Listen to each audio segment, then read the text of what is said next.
Glenn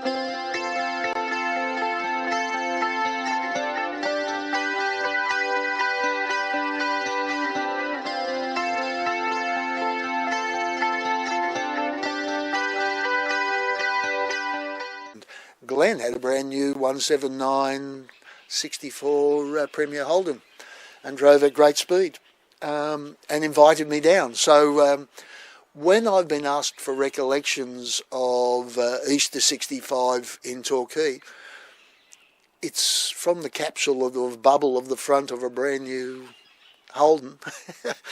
But an interesting observation. So I didn't know much about it in advance, and I certainly wasn't warned for the climate. And I was picked up by Glenn and a friend of his that I met at Torquay 2 years ago, and I'm embarrassed to not remember his name at this instant.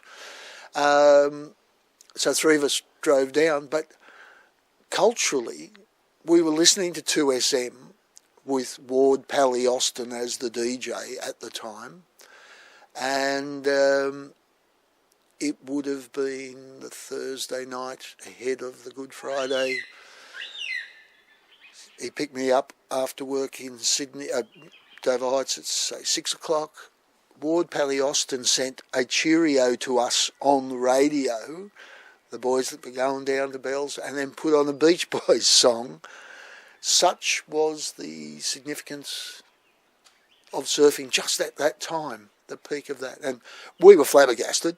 But the little things that stick in your mind. Glenn then proceeded to drive 100 miles an hour down the Hume Highway, and I woke up in Bells. Early wetsuits. So it was white stag with a zip up the front. Short john would be the thing, sleeveless, short leg. Beautiful neoprene. And knee paddle out at Bells at 3 feet, winky in the morning. Beautiful clear day. I guess I'd spent a lot of time in Hawaii. It was absolutely freezing. I could only put my fingertips in the water. I figured if I fell in the water, I would seize up, and I'd done that once swimming in a river stream. One wave I was in and out and going to sit in the wagon the whole weekend. I wasn't going surfing down here, it was too cold. Rode a wave and flicked out and started knee paddling. Oh, damn. Forgot to go in. And just built up a repertoire, and the swell came up all day, and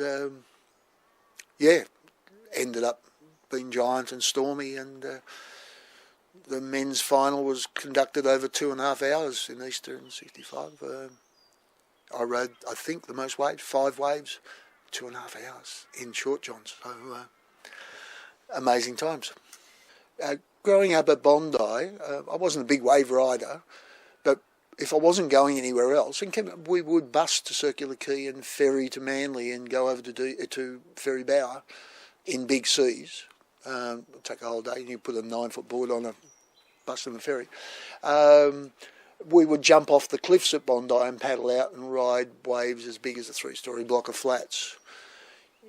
Go round on big days at Bronte when they would measure it by how many apartment blocks out to sea you were on the headland was the measure of near drowning at Bronte, trapped against the rocks, a friend swimming out like the bad corner at Waimea Bay and body surfing in with me to get me in. I'd panicked and locked up. I'd just spent 2.5 months on the point at Sunset and rode big, and even one surf at Waimea.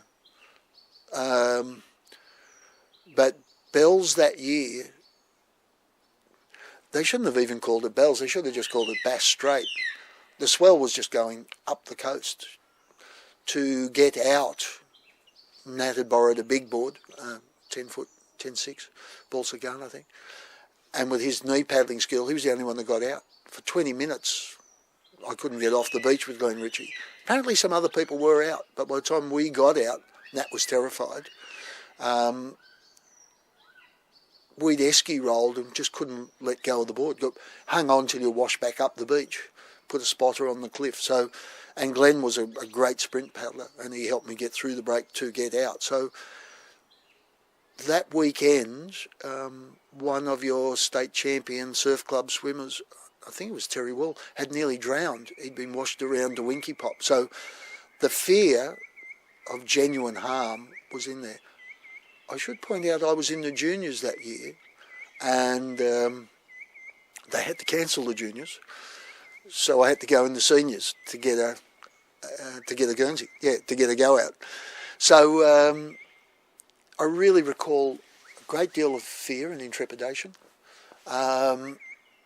anxiety of, well, what if we get out, then what? How are we going to get back in? And it shouldn't be lost.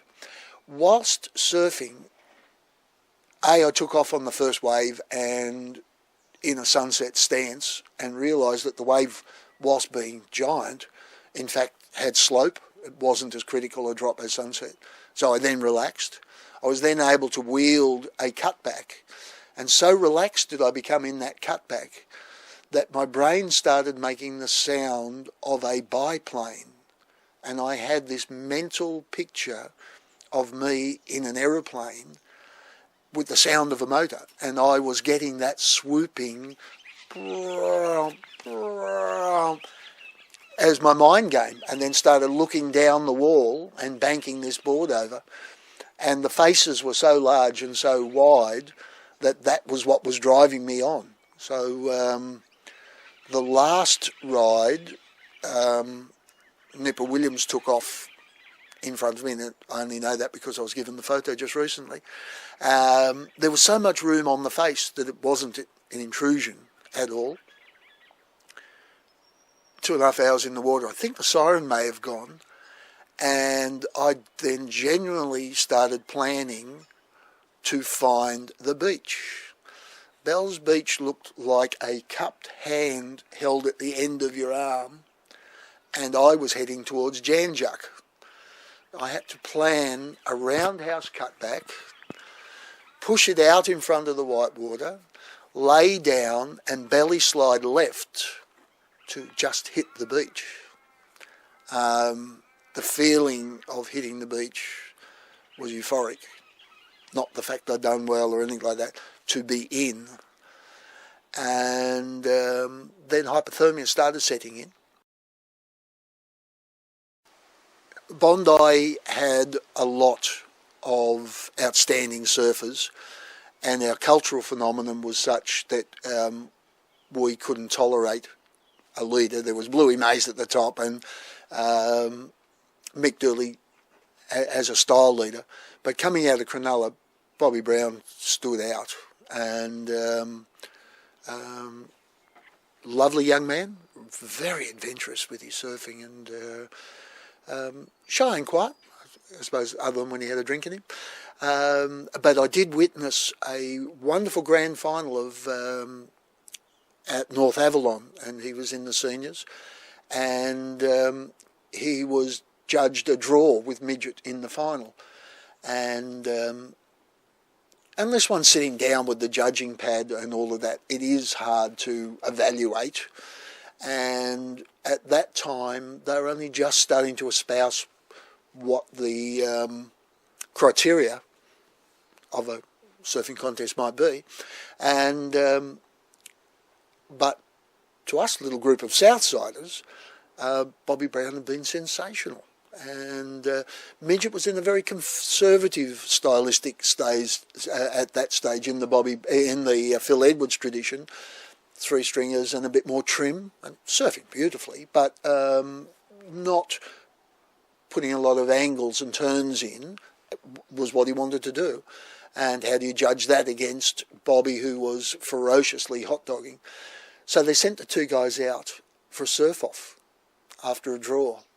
And Midget, with his experience, went right up the point at North Avalon, got the furthest out, longest ride, halfway down the beach, beautiful showstopper.